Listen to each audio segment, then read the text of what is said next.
Happy birthday to you.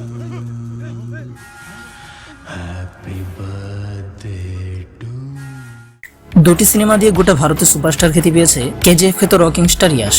শুধু ভারতে বললে ভুল হবে, তার পরিচিতি জনপ্রিয়তা এখন আন্তর্জাতিক অঙ্গনেও ব্যাপক। কেজিএফ সিরিজের দুই সিনেমায় তিনি যে শ্রম মেধা দিয়েছেন সেটা জ্যামিতিক হারে বেড়ে সাফল্য হিসেবে ধরা দিয়েছে তার হাতে। ইয়াশ হলেন ভারতের কন্নড় সিনেমা তারকা। 2018 সালের আগেও তিনি কর্ণাটকের বাইরে খুব একটা পরিচিত ছিলেন না, কিন্তু 2018 সালে মুক্তি পায় তার কেজিএফ চ্যাপ্টার 1 সিনেমাটি, যা দর্শকদের চমকে দেয় আর ইয়াশের পরিচিতি ঝড়ের বেগে বেড়ে যায়। তারপর 2023 সালে মুক্তি পায় কেজিএফ চ্যাপ্টার 2। এই সিনেমা ইয়াশকে শুধু ভারতেই নয়, আন্তর্জাতিক তারকায় পরিণত করে। দুমদুমার অ্যাকশনে ভরা সিনেমাটি নির্মিত হয় 100 কোটি রুপি বাজেটে, আর মুক্তির পরই 1200 কোটি রুপির বেশি আয় করে ফেলে। যে ইয়াশের সিনেমা নিয়ে এত মাতামাতি, বক্স অফিসে এত রেকর্ড, সেই ইয়াশের ব্যক্তিগত জীবনের সম্পদের পরিমাণ কত, আজকের এই ভিডিওতে সেটাই জানবো। তবে তার আগে একটু জেনে নেওয়া উচিত, ইয়াশের বাবা একজন বাস চালক। অভিনেতা হওয়ার স্বপ্ন নিয়ে মাত্র 300 রুপি নিয়ে বাড়ি ছেড়েছিলেন ইয়াশ।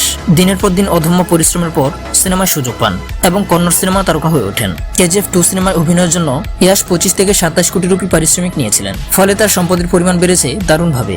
বর্তমানে তিনি 53 কোটি রুপির মালিক। ভারতীয় গণমাধ্যম সূত্রে জানা গেল, সম্প্রতি কয়েকটি দামি গাড়ি কিনেছেন ইয়াশ। তার সংগ্রহে আছে ওডি, বিএমডব্লিউ, মার্সিডিজ ও রেঞ্জ রোভারের মতো বিলাসবহুল ব্র্যান্ডের গাড়ি। বেঙ্গালুরু শহরে একটি বিলাসবহুল ডুপ্লেক্স বাড়িও কিনেছেন তিনি। সেই বাড়ির মূল্য 6 কোটি রুপি। স্ত্রী ও সন্তানকে নিয়ে ওই বাড়িতেই থাকেন অভিনেতা। এছাড়া ইয়াশের ব্যক্তিগত ব্যবসাও রয়েছে।